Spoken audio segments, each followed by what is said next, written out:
around my story.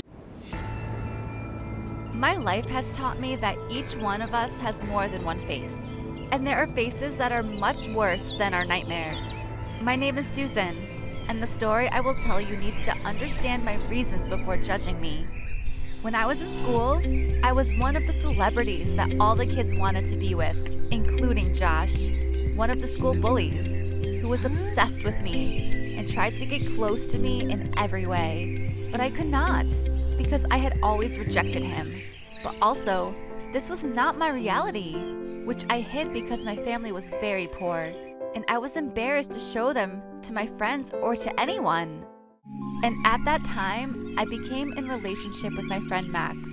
And Max was one of the boys that I could call the idiots of the school because he was very mean, and the rest of the students were surprised that I chose him. And despite this, all the students, even the bullies, including Josh, were afraid of Max and could never get close to him, which was strange. The days passed, and I left Max. I left the city with my family, and our financial conditions turned from bad to worse. And one day, when I was leaving the university, a young man in a very cool car stood in front of me and smiled at me without speaking before introducing himself that he is Max, the school friend. He searched a lot until he found my address. Yes, this is strange, but the splendor of his car and the surprise of the situation made me forget everything, and then we became into a relationship again. He was very rich, and his house was like palaces. I was not mainly interested in knowing the source of this money because I knew that Max's father was rich since the school days, and this is not strange. But over time, I noticed his strange behavior. I became sure of my suspicions that there was something strange when I found a large quantity of drugs in one of Max's bags. At first I hid that, but at some point, I told him what I saw and that I knew he was a drug dealer. At that time, he was very calm and told me that each one of us has something to hide, and this was my truth. I was just a girl who had been lying that she was someone else all her life. But I couldn't bear this situation, and that's why I called the police. They came to Max's house and arrested him and his men, except for a group that managed to escape. They gave me a big financial reward because Max was one of the most dangerous wanted drug men, but I lost Max forever. Of course, it was not true love, but this does not prevent that it caused me great pain. I decided to leave all this and go back to my family, but I did not find them and received a message. My family was kidnapped by Max's men, and they asked me to come to a place on the outskirts of the city if I wanted to see them again. Everything collapsed in my mind, and I felt like I was in a nightmare, and there was no solution for me other than to listen to their words and go to that place. There, Max's men came out to me with my family in handcuffs. For a moment, I was about to cry, but I held on. Immediately, the shooting started between the police and Max's men as I told the police what happened and they were hiding in the place. At that time, a bullet hit my brother. The gangsters were arrested while I broke down. And I met Josh again, the school bully in the past, who was then one of the policemen who arrested the gangsters. The bullet that hit my brother caused his death, and I lost one of the closest people to me. But Josh never left me after that, and I got back in this ordeal. At that time, I made sure that I was stupid when I rejected him a long time ago and chose a fake face, just as I was fake too. Hi, I'm Gamila. Have you ever experienced a life problem? I know everyone has their own problems, but imagine you had to hide something all your life. Do you know what it feels like? If not, let me tell you. My name is Gamila. It means beautiful in Arabic, and I really am beautiful, or so I've been told. But I have a problem. I always wear a glove on my left hand anywhere I go, because I'm too embarrassed to show it to anyone. This has become my life problem. You see, I've had 7 fingers on my left hand since birth. My family couldn't afford a surgery to remove these extra 2 fingers. It would have cost a lot of money, and I would have had to travel abroad because we didn't have clever doctors or good hospitals in my area. So I've been wearing a glove on my left hand since I was young. as a temporary solution for this problem. People always ask me about the glove, but I never answer. I just say that my fingers get cold.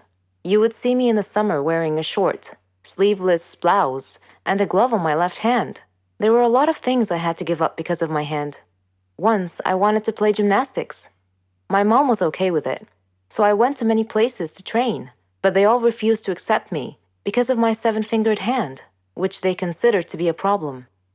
At school, my classmates would laugh and ridicule me a lot, so I never had a lot of friends, just a few. I got into the college of my dreams. I thought that people might stop this bullying, so I considered taking off the glove. But I was afraid, because I was going to join a new society, so I didn't. I went with the glove instead. I was surprised at the amount of bullying at college, more than I had ever seen. It was a good thing that I decided to wear my glove. There were a lot of bullies there. Then, something happened. It became a turning point in my life. One time, while I was standing and speaking with my friends, one of them suddenly pulled off my glove. This glove was old and wasn't very tight on my hand. I had been intending to buy a new one after school, but they all discovered my secret. Some were astonished, while others started making fun of me and bullying me. I stopped going to university for a whole week. People blamed me for something that wasn't my fault, but that was the story of my life. If I hid away now, I'd be in this mess forever. So I decided never to wear that glove again. I decided to face my fears. I am beautiful enough to live a good life. I decided to ignore all the bullies and take care of myself. I went to my college. I didn't care about people's opinions. I focused on my studies, had great success, and proved to myself and to others that I was not disabled. The disabled can't think or succeed.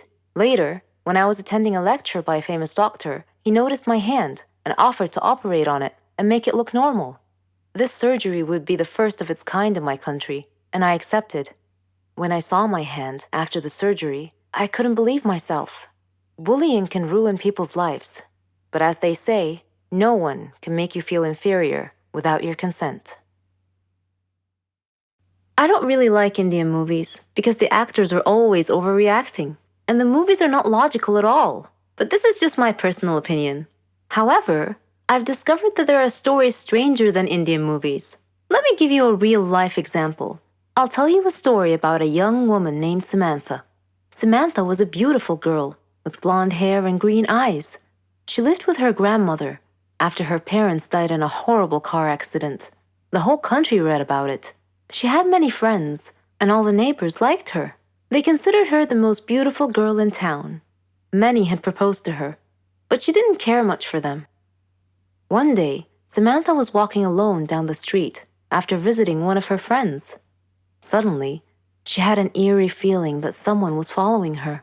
She began running and crying for help. Her follower began running and stopped her. He was an ugly man, pointing a knife in her direction. He asked her to hand over her purse. She threw it at him and made a run for it. The man said wait and made to stop her, but another man appeared out of nowhere and punched the thief, who fell unconscious. The brave and good Samaritan picked up Samantha's purse and handed it to her. He was very handsome, with green eyes, soft hair, and an amazing smile. He escorted her back home, and she felt that he was her knight in shining armor. She went inside and hugged her grandmother tight, who was a little surprised but smiled. Samantha was so happy that she gently pulled her grandmother to her feet, and they whirled around and danced playfully. The very next day, she was surprised when she answered the doorbell. Steve, the tall, handsome man, was standing there, holding flowers. He proposed to her, and she said yes. Thus began their love story. Then one day, Samantha was standing in the kitchen preparing dinner. Steve and her grandmother were out, but they were supposed to be back soon. Samantha had everything ready, and she set the table. The house door opened, and Steve walked in.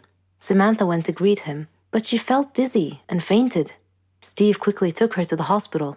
The doctor congratulated Steve, saying that he was going to be a father. Steve was ecstatic, but Samantha was not. Instead, she was shocked and nervous. She said that she was too young to have kids, that she wasn't ready to be a mother. Steve was taken aback and said, "But why? Don't you want him?" Things were different from that point on. Samantha tried to get an abortion several times, but Steve was always stopping her. She couldn't accept it. She blamed Steve, but Steve couldn't understand her.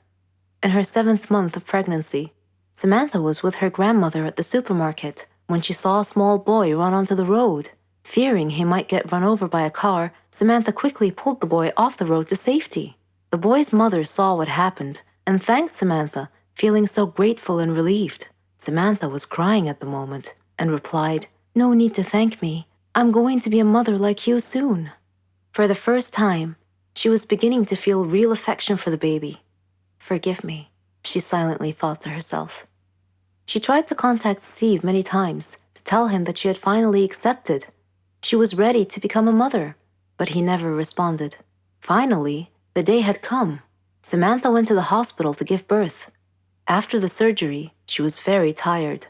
Nevertheless, when she woke up, she immediately asked for the baby. Her grandmother handed her the child. It was a daughter, and she was so beautiful. The nurse tried to take the baby out of her arms, but Samantha refused, wanting to hold her for as long as she could. The next day, Samantha heard a big commotion, and she had a feeling of dread that something bad had just happened. It was confirmed when she saw her grandmother's face. She asked what had happened, and her grandmother told her that a child was missing and had apparently been kidnapped. Samantha's pale face slowly pleaded, "Please don't tell me that it was my daughter." When her grandmother nodded, Samantha broke down and began crying and wailing in pain. The nurses tried to calm her down, and when she did, her grandmother came over to her and handed her a note. It had been found in her missing daughter's hospital crib. It was in Steve's handwriting. It simply said, "If you don't want her, I do." Then Samantha fainted. For many years, she tried finding her baby, but couldn't. Steve and her daughter had vanished into thin air. She felt as if time had stopped for her, but Steve didn't feel that way. He raised their daughter into a beautiful young woman. He named her Margot. Whenever Margot asked about her mother, Steve would always tell her that her mother was dead, but he often told her stories about her mother and how much he had loved her. Margot's intuition, however, told her that her father wasn't being completely honest with her and that he was hiding some big dark secret. One day, Steve fell ill unexpectedly. He called Margot to him and told her that he was very sick and felt that he was going to die soon. He said that he wanted to reveal a secret that he had long kept from her, that her mother was actually alive, and that her name was Samantha. He told her that he had kidnapped her from the hospital at birth because her mother did not want a child. He regretted it and asked Margot to forgive him. He gave her Samantha's address, and soon after, he died. After his death, Margot decided to go looking for her mother. I am Margot, and I am now standing at my mother's address. At her front door, I cannot predict my mother's reaction when she answers the door and I introduce myself as her daughter, but I'm going to hug her and tell her that I've missed her for so long. Hello, I'm Sarah. Ever heard of a phobia before? Don't worry, it's not contagious or anything. It just means you're scared of something in particular. Places, people, things. I have a phobia, but I don't like to talk about it, and I definitely don't want to be seen in that state. I was in my 2nd year at college. I had been very busy that semester because we had a lot of assignments, and it was fine. I liked studying and completing tasks, but I was never a nerd or a geek. No. I like to dress nicely too. I had my own fashion and style. It wasn't easy making friends though. There were 2 types of people at my school. Smart nerds who couldn't care less how they dress, and complete airheads who dressed nice.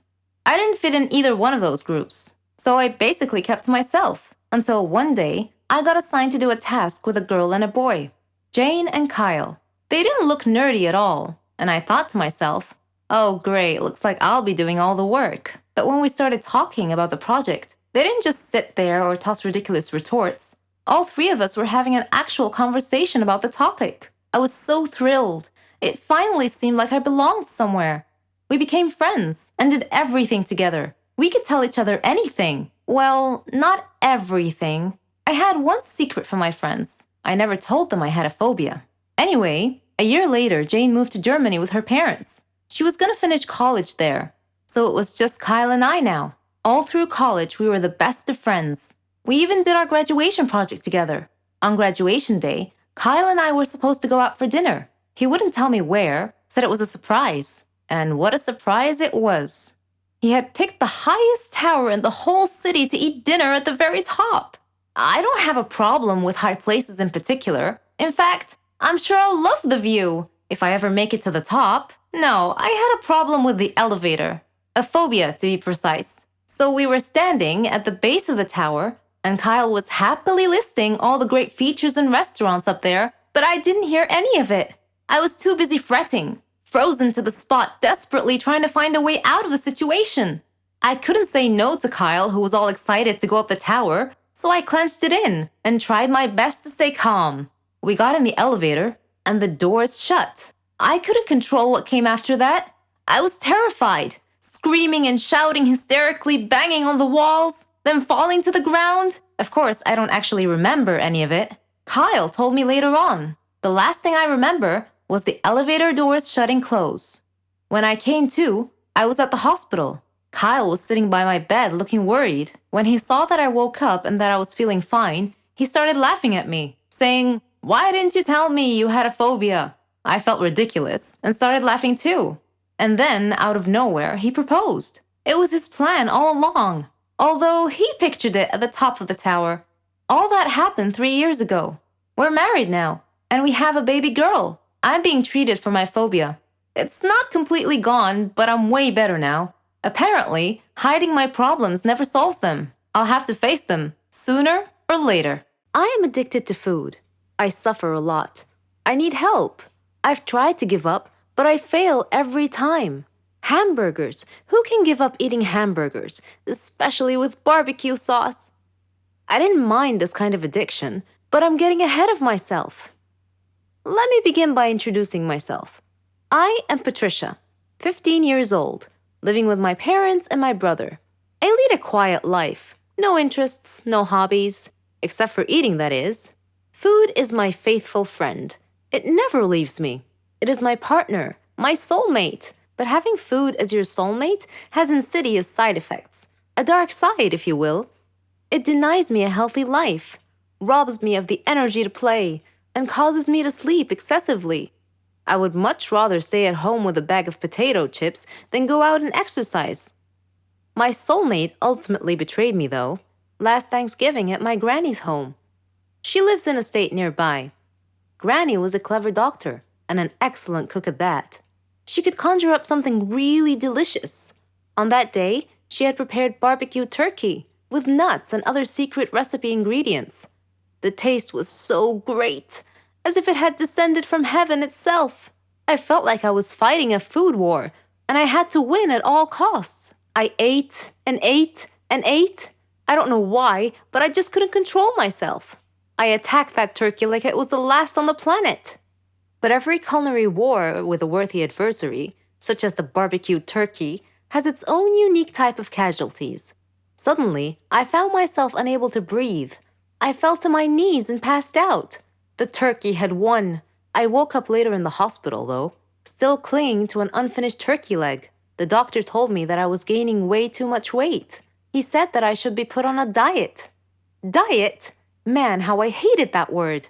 It hung over my head like the sword of Damocles. It meant depriving me of my passion, my reason for living. I considered eating vegetables in small amounts to be the worst form of cruel and unusual punishment, the worst form of torture imaginable.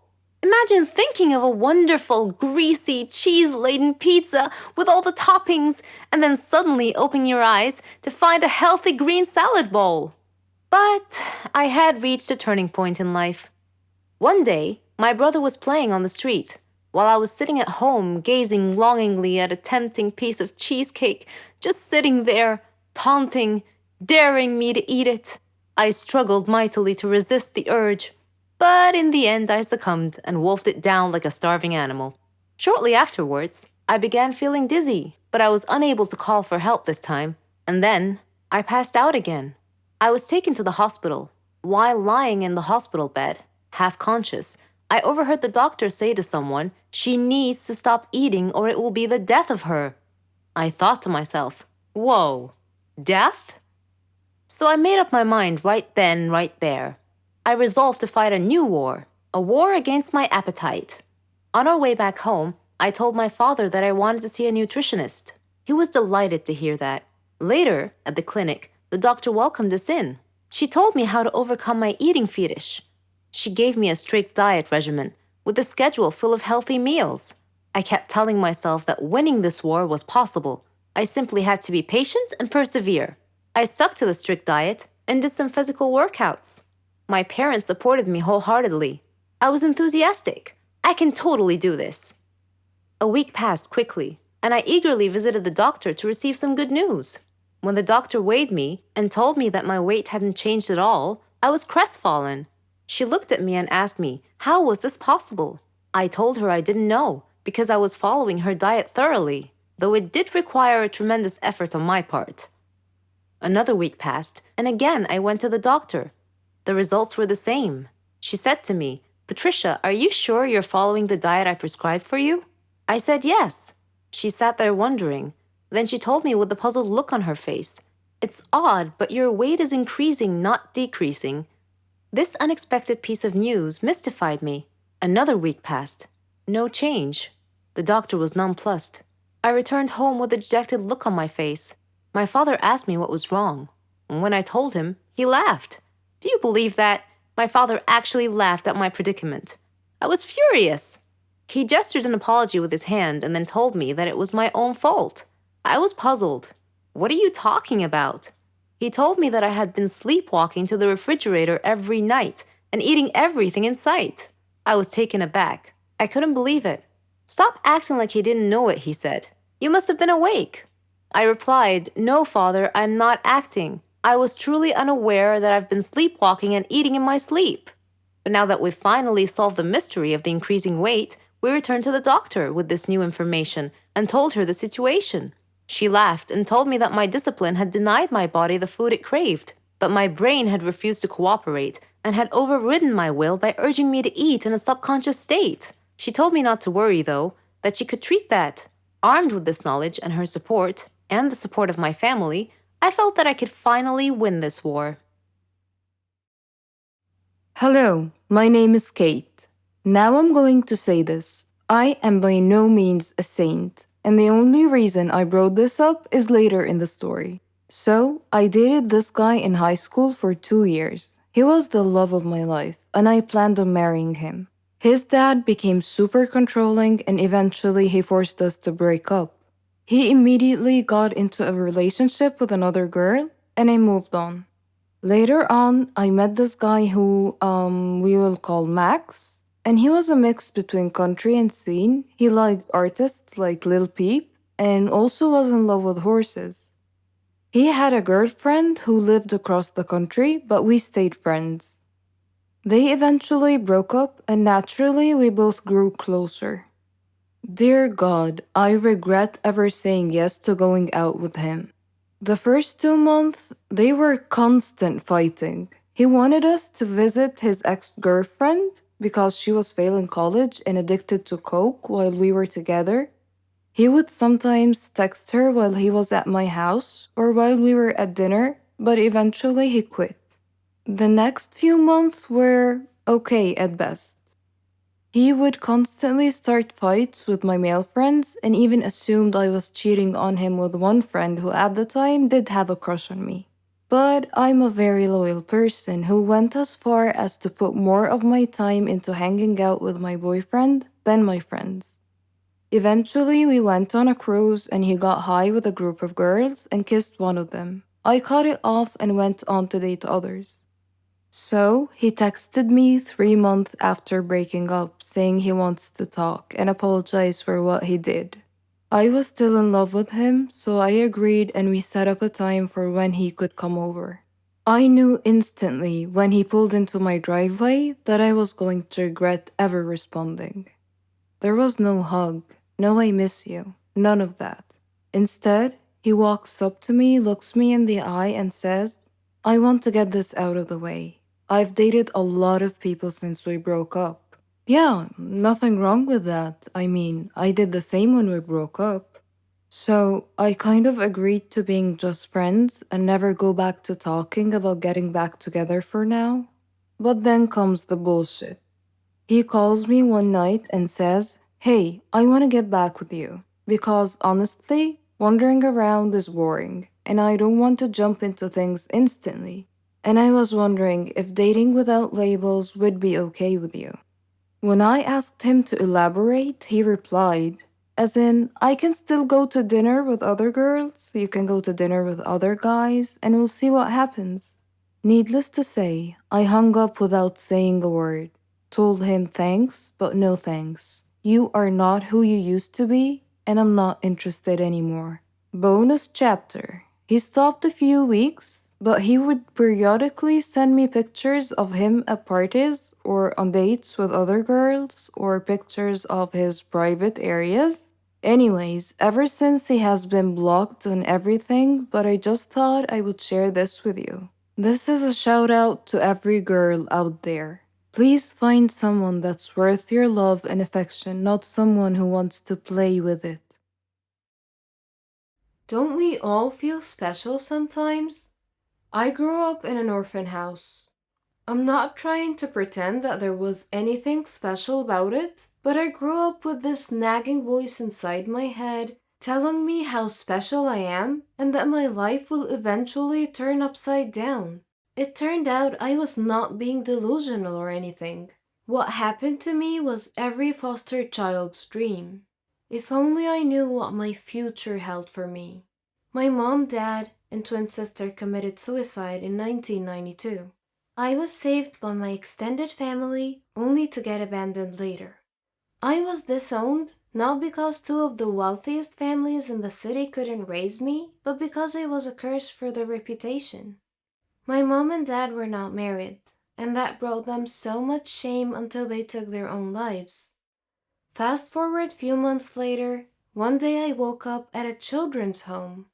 I'm an orphan now.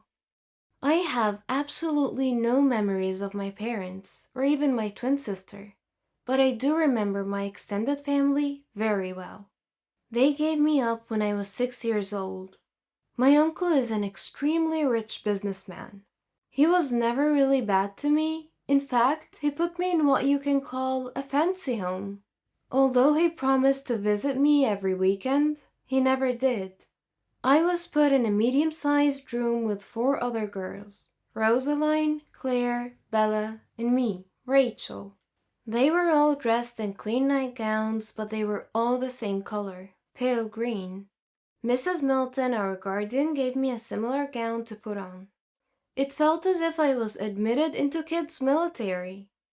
Our hair was always put up in a tight bun. We all looked the same.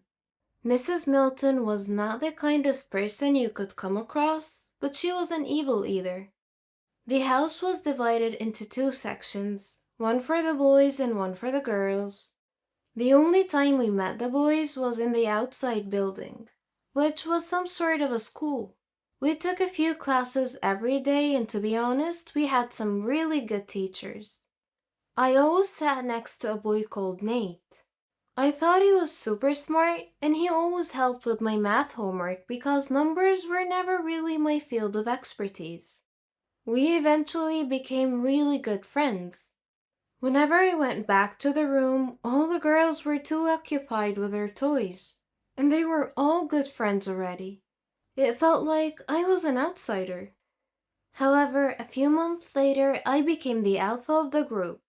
Don't get me wrong, this is not another Oliver Twist story. We used to pull pranks on each other all the time, and we had a really good laugh.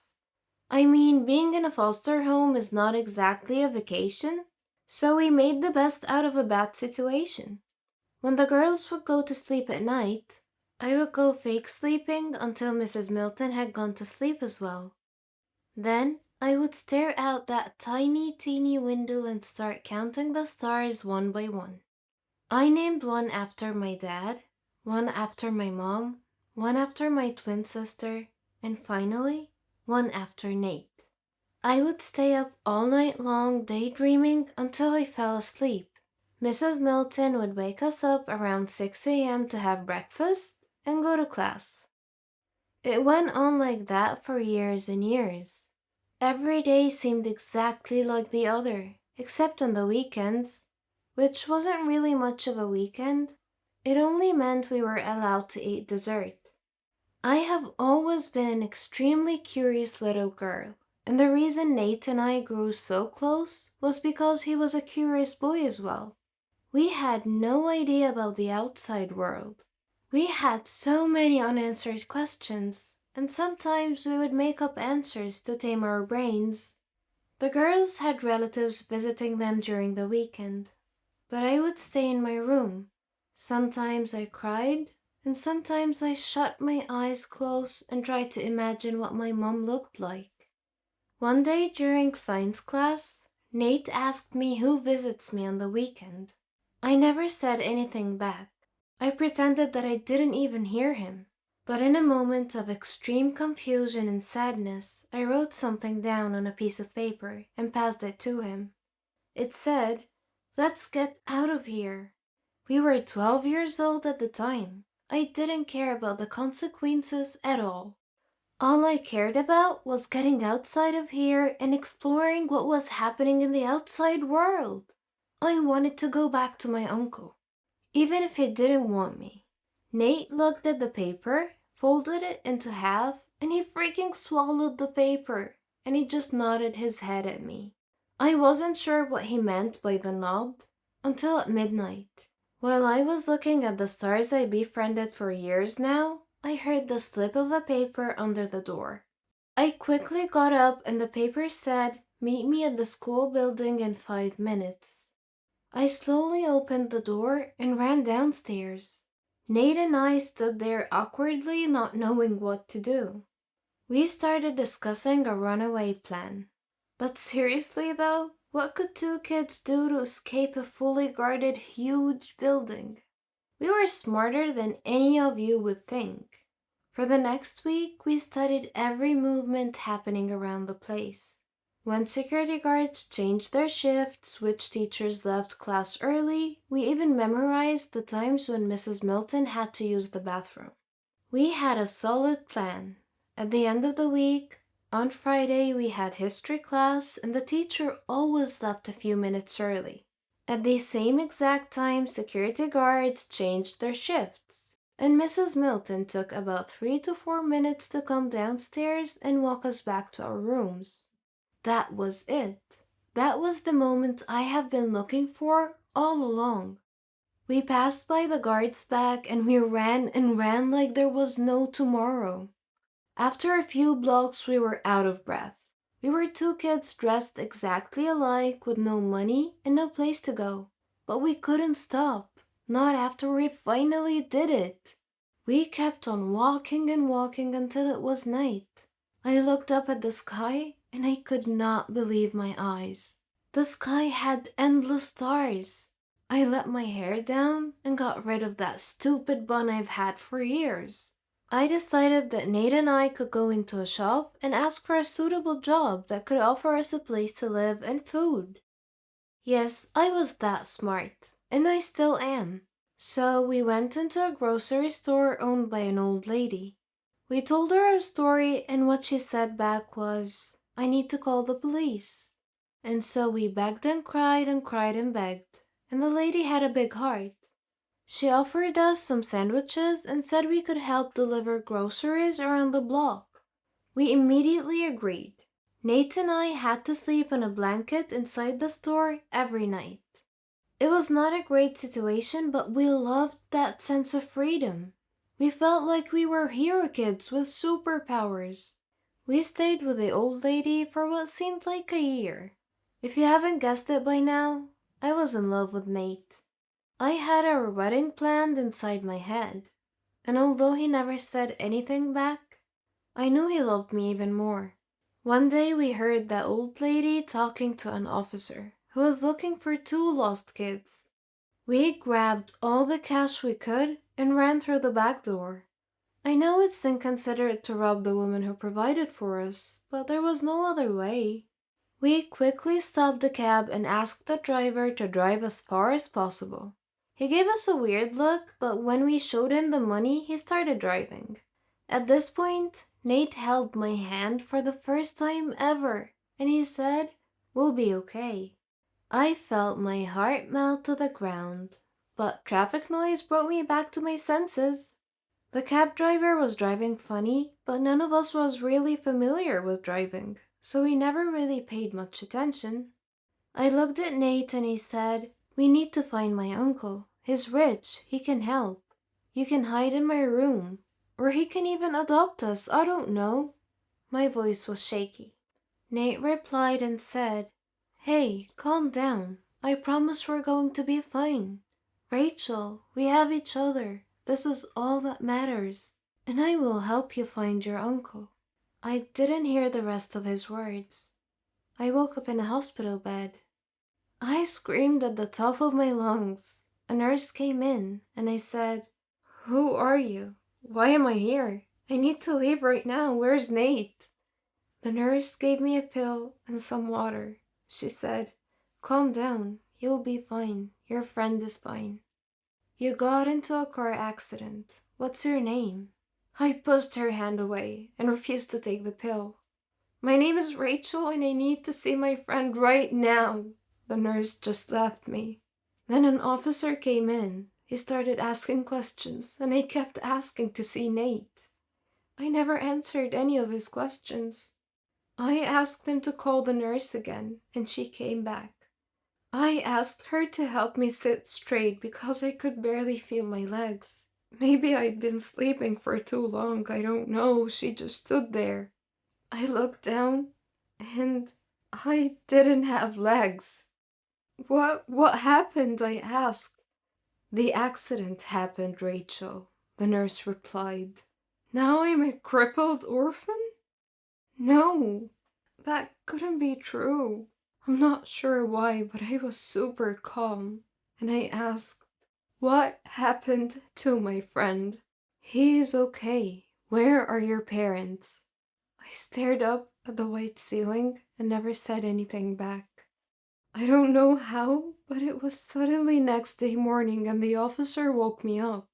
I told him the whole story and I described my uncle and his business name. I needed all the help I could get, but no one was telling me anything about Nate. The doctor explained that I will be able to walk again, but it might take up to a few years. Later that day, my uncle came. I had an ocean of mixed feelings, but my eyes were stoned. I couldn't shed a single tear. The first thing he said was, "Why did you do that to yourself, honey?" He dared to call me honey and to blame me for his own doing. I half smiled and said, "The doctor said I'll walk again. Have you heard anything about my friend?" He told me that Nate had a brain concussion and he's in a coma. And that was when my stone eyes melted. I felt guilty. It was me who made him run away.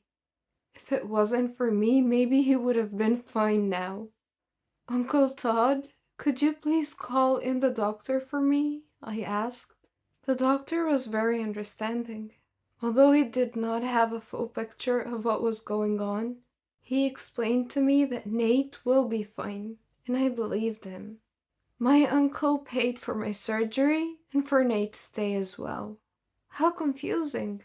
If he had such a big heart, why did he admit me to a foster home? I lost count of the days. I wished I was back at the orphanage sitting next to Nate while he helped me with my homework. A month passed by, and Nate was doing a lot better. I saw him a few times, and I was able to walk a few steps with the help from the nurses. My uncle visited from time to time, and I could tell he was trying to make it up to me. But wasn't that just a bit too late? 6 months later, we were both sent back to the orphanage with reports that Nate is at a risk of a brain stroke, and that I couldn't walk or stand for too long. My uncle offered that we stayed at his house, but we both knew he never meant it. Back at the orphanage, we were treated differently. It wasn't just the same. Things have changed. Mrs. Milton had quit. The new guardian was called Mrs. Buffy, like the one from Buffy the Vampire Slayer. Let me tell you that that woman was not kind. During break time, Nate and I would discuss what we wanted to pursue as careers. Because we only had a few years left here, and then we could just leave without having to run away. Nate wanted to become a programmer. The guy was a true genius. And I wasn't so sure of what I wanted. But if you guys still remember the beginning of my story, I knew I was destined for something special. Mrs. Buffy caught us exchanging love letters, and Nate and I were forbidden from sitting next to each other in class. Well, except during history class, because the teacher didn't really care much about anything. We were also expert sneakers by now, so we managed to steal a kiss every now and then. Things were starting to get better. I could walk better, and Nate could talk better, because he had a problem with stuttering. A year passed by, and we were about to leave the orphanage and go to college in less than 6 months. One day during break, Nate started throwing up. Mrs. Buffy refused to even call a doctor. The next morning, he couldn't speak at all in class, and he started throwing up again and again. I ran up to Mrs. Buffy to take him to the hospital, and she replied, "We can't afford hospital, Rachel," and looked the other way. "Call my uncle right now," I screamed at her. "Fine," she said in a very careless voice. My uncle came, and Mrs. freaking Buffy refused that I go with them. And so my uncle took Nate to the hospital. After 4 hours, my uncle came back, and without my consent, he demanded I leave and go home with him. I was so concerned and just went with him. I kept on asking questions, and he said nothing back. He parked in front of his mansion, and he said, "They tried their best at the hospital. I'm so sorry." And he hugged me for the first time ever. I pushed him back, and he said, "What does that mean? Do you mean that Nate is gone?" And then my uncle started crying. He invited me to go inside, but I refused. No, no way. Nate couldn't just leave me like that. I walked away. I sat on the pavement recalling all the memories we had together. I looked at my artificial legs and kicked them so hard, but I didn't feel a thing. I lived with my uncle for a year, on the condition that I will pay rent until I could move out. What if Mrs. freaking Buffy had called the doctor? Wouldn't Nate be here right now? I had nightmares about killing her every single night. I got a part-time job as a teacher. I paid my rent and saved the rest for college. I finally knew what I wanted to study. I wanted to study journalism. I worked day and night until I could afford college. I sent hate letters to Miss Buffy every now and then. As soon as I graduated, I landed a 1 in a million job. I worked for the biggest newspaper in town. I moved out from my uncle's, but we are on good terms. 2 years later, I went back to the orphanage, only to find out that another kid had died due to lack of responsibility. Although Mrs. Buffy was old and even grumpier now, it didn't stop me from getting back at her. I wrote every detail of Nate's story and submitted it to my boss. He never even knew I grew up in an orphanage. The story went viral. I was even interviewed to share more details on television. Finally, Mrs. Buffy went to prison after a long trial. Ah, I could almost hear Nate smile in heaven right now. I may not have legs, and I may get bullied every now and then, but I have Nate living inside my heart. After things went viral on social media, I was able to get enough donations to open my own foster home in Nate's name, and to forever honor his name. See, I told you, I was destined for something extra special. I usually host a slumber party once a month, so my girlfriends already know the drill. They bring their jammies, blankets, nail polish, hair products, lots of snacks, candies, and chocolates, but this time, Lucy brought wine. She had to sneak the wine in my house because my mom is kind of strict when it comes to drinking. My dad is almost never home. My mom sleeps really early, so we kinda had the house all to ourselves. We put on onesies, random dresses, and some costumes. My favorite is the Cinderella dress, and I still like wearing it even if I'm 17 now. We're all 17. I have three best friends, Lucy, Ashley, and Sheila. We have lots of fun and lots of secrets together. Sometimes I wish time would stop so we can always have each other. I know time will come that I will be separated from them. College will happen, and we'll have different lives in different circles. At least for now, we can be silly high school kids. We have an ideal high school life. We all have boyfriends, but mine is the most popular one. Well, I'm pretty popular at my school too. I also do well with academics. None of my friends are failing or anything. We're not the typical popular cheerleaders with no brains type. We do not have family drama. Our social life is great. We have the best high school life ever.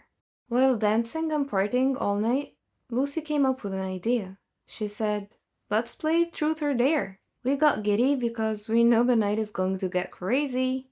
We sat down, forming a circle, then Lucy spun the bottle, and the bottle chose me. Truth or dare? Truth. Not in the mood for a dare yet, I said. Pick a question. They prepared some questions on a piece of paper and put them inside a fishbowl. If you could choose to be someone else for tonight, who would you choose and why? Lucy asked.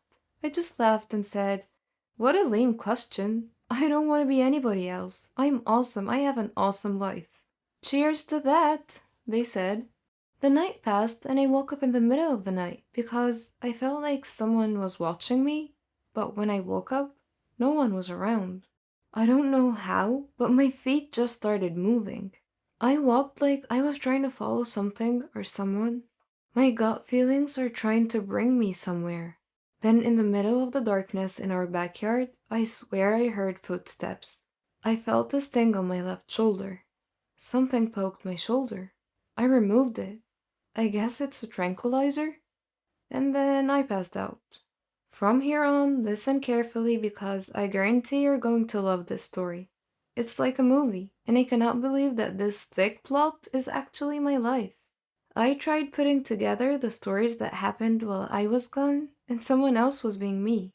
I know it sounds complicated, but before I proceed, do not forget to subscribe and hit the bell button for notifications. So here it goes. Someone tranquilized me, and I instantly fell asleep. By the way, my name is Nancy. You have met my friends, and I'm sure you'd like to know who drugged me and what the motive is. Meet Patricia. At first, I had no idea why she looked exactly like I do.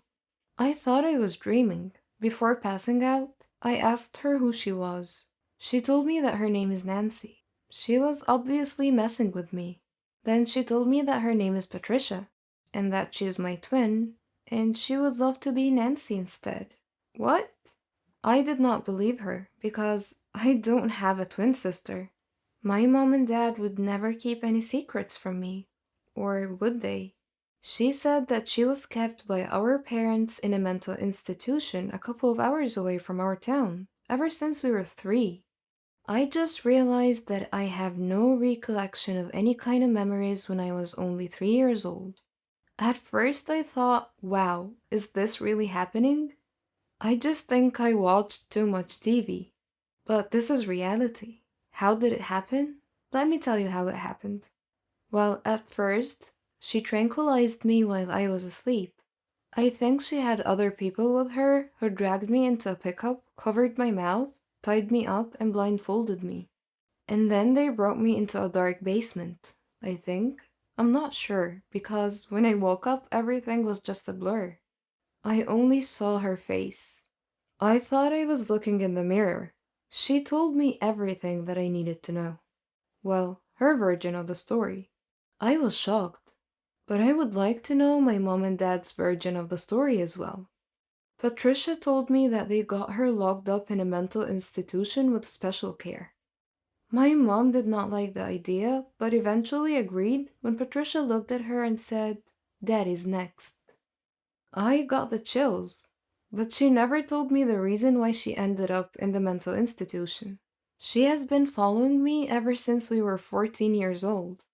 One of the security staff has got a crush on her, so she's able to go in and out when no one is looking. She wants me dead because she would like to replace me and have my awesome life. She said she would take revenge on mom and dad for depriving her of having a life like I do. It got me worried, but she made me powerless. For the second time, she injected me again, so I passed out. Next thing I remember, I'm in a dark room with just a bed, a pillow, and a blanket. This must be her room. I'm locked inside the mental institution, just like in the movies. She managed to make my friends believe that she is me. She's clever. They went shopping, they partied, and they did not even realize that something was wrong. She must really be pulling it off. Even my parents and my boyfriend are not suspecting a thing. But our prom is almost here. Me and my friends are all excited for it. But I think I have to give up the dream of going since I'm locked up in here. I just miss my friends, I miss my parents, I miss my boyfriend, and I miss my life. It hurts me that I've been missing for a while, and they didn't even notice or feel that it's Patricia and not me. She's just a stranger to them.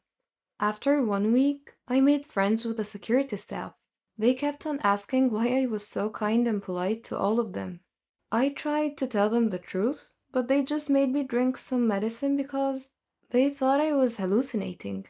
Then a surprise happened. My parents visited me. I mean, they visited Patricia? I don't know. When I saw them, I gave them a hug.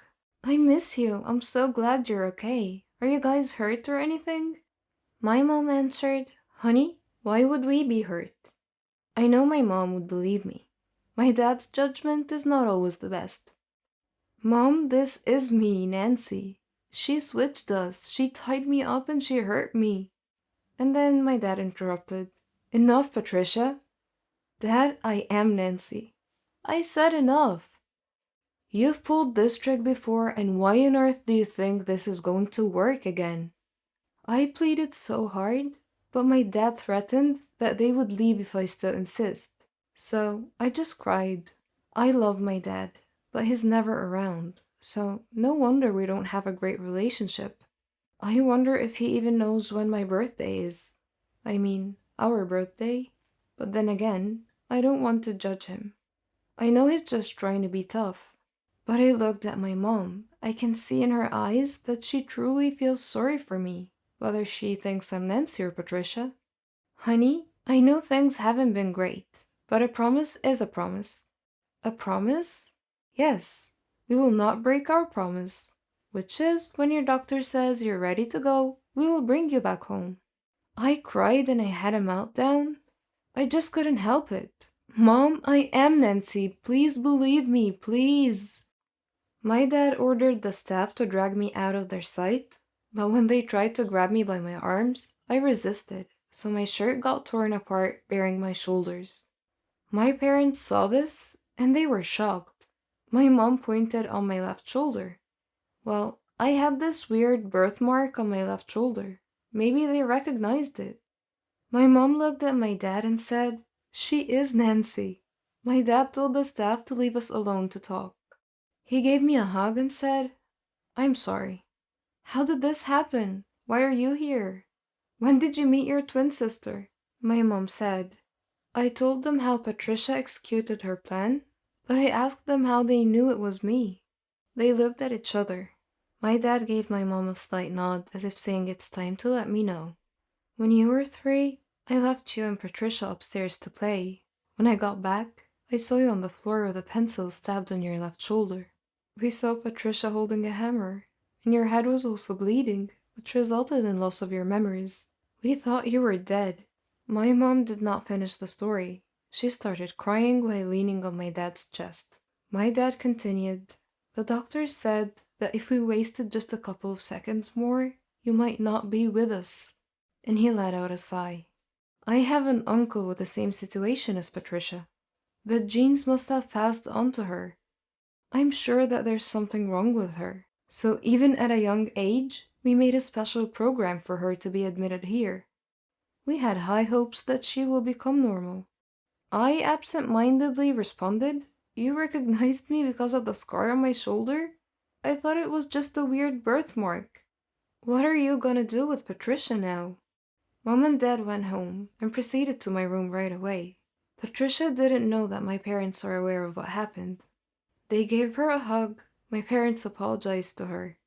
We are sorry. We love you, and this is the only way we know you would be better. She instantly knew that my parents knew, and she ran away. My mother called the police but instructed them to never hurt Patricia.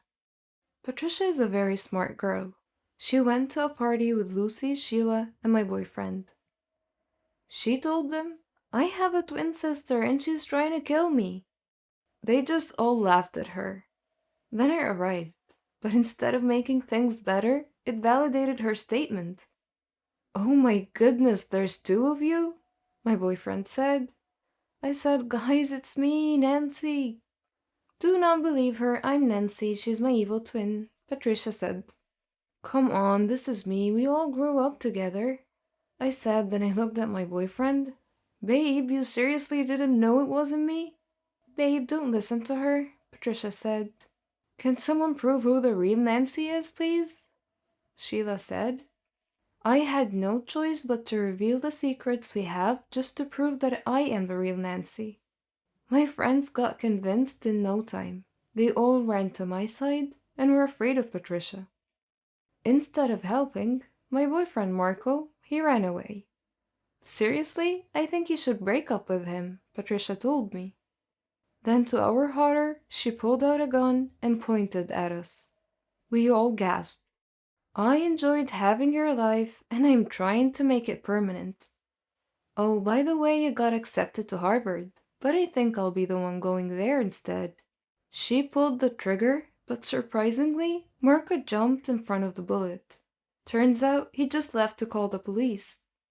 He went back because he knows something bad is going to happen. Marco was shot, but we heard the police siren. Patricia fired another shot, but thankfully the police were able to stop her. Now, let's fast forward to the prom day. 2 weeks ago, when Marco got shot in the shoulder and Patricia was put back in the mental institution with more security this time. Good thing is, Mom and Dad decided to visit her more often to help her recover. The doctor said she would be better if we always visited her. I enjoyed the prom. We danced all night and I finally shared my first kiss with Marco. But the sad part is, we decided to break up. We are going to different colleges, and I know that our relationship should not weigh us down. We could have a lot of opportunities. We made a pact that if ever we finish college after 4 years and we're still single, then we'll be back together. Before taking off to college, I visited Patricia. I know she hates me, but I told her that I love her, and I forgive her. I also made a deal with her that every summer I will visit and make memories with her. I told her that I would like to get to know her, and here I am now. After 4 years, I graduated at Harvard University. I majored in psychology, and I'm doing research now with my colleagues about Patricia's case. As for Marco, well, he's already taken. While I was gone, he took care of Patricia, just like how I always requested during our phone calls. He got to know her and he fell for her, because despite her crazy mind, a good heart is lying within. Weird, I know, but that is how life goes. Besides, Patricia deserves a second chance, just like everyone else. My name is Keanu, and I'm 13 years old. I am a psychopath. I freely admit it in front of all of you. I attribute my sickness solely to my father, because any story about a cruel father pales in comparison to my father. He would abuse me physically, mentally, verbally, and emotionally in every given moment. He left no stone unturned in this regard. He would beat me into unconsciousness. He accused me of being the cause of my mother's death, who died during my childbirth. Whenever Dad had any problem at home, he would accuse me of being the cause of it. One time he even beat me at school when my teacher called him to school because I had beat up my classmate who had beaten me up first. I tried to explain to him, but he wouldn't listen, and he just beat me even more. One day, it was fun day at school, and everyone was supposed to invite their parents to visit the school for party and introduction activities. I chose not to invite my dad, so I was alone at the festivities. I felt envious of all my classmates for having loving parents to have fun with. My teacher noticed me alone, came over and offered to be my parent for the day. I was so happy. We had great fun together. Miss Linda had lost both her husband and her son in a plane crash, only she had survived. After fun day had passed, Miss Linda showed more interest in me. She would bring me sandwiches and spend time with me during breaks. I thought of her as my mom. When I succeeded in my final exams, she hugged me with tears of joy. I unconsciously said, "Thanks, Mom." I went home happy that day, but had to face my dad again. He asked me why I was late coming home, and I told him about having to pass my final exams. He didn't believe me, though, and asked me to show him proof. Unfortunately, I had none, so he began kicking and punching me. There was a knock on the door. He tried to block me from opening the door, but I managed to open it. Miss Linda was standing there. She glanced at my bruises and bloody face and moved between me and my dad to protect me from further abuse. Dad snarled and threatened her with a beating if she didn't leave immediately. But she hit him in the eyes with a blast of mace or pepper spray, and he went down to the floor in extreme discomfort, grabbing at his eyes. Miss Linda called the police, told them about Dad's child abusive nature, and had him arrested. Now I live with Miss Linda as my new mom. Dad is in prison, where I hope he stays till he dies or rots. Either outcome is okay with me.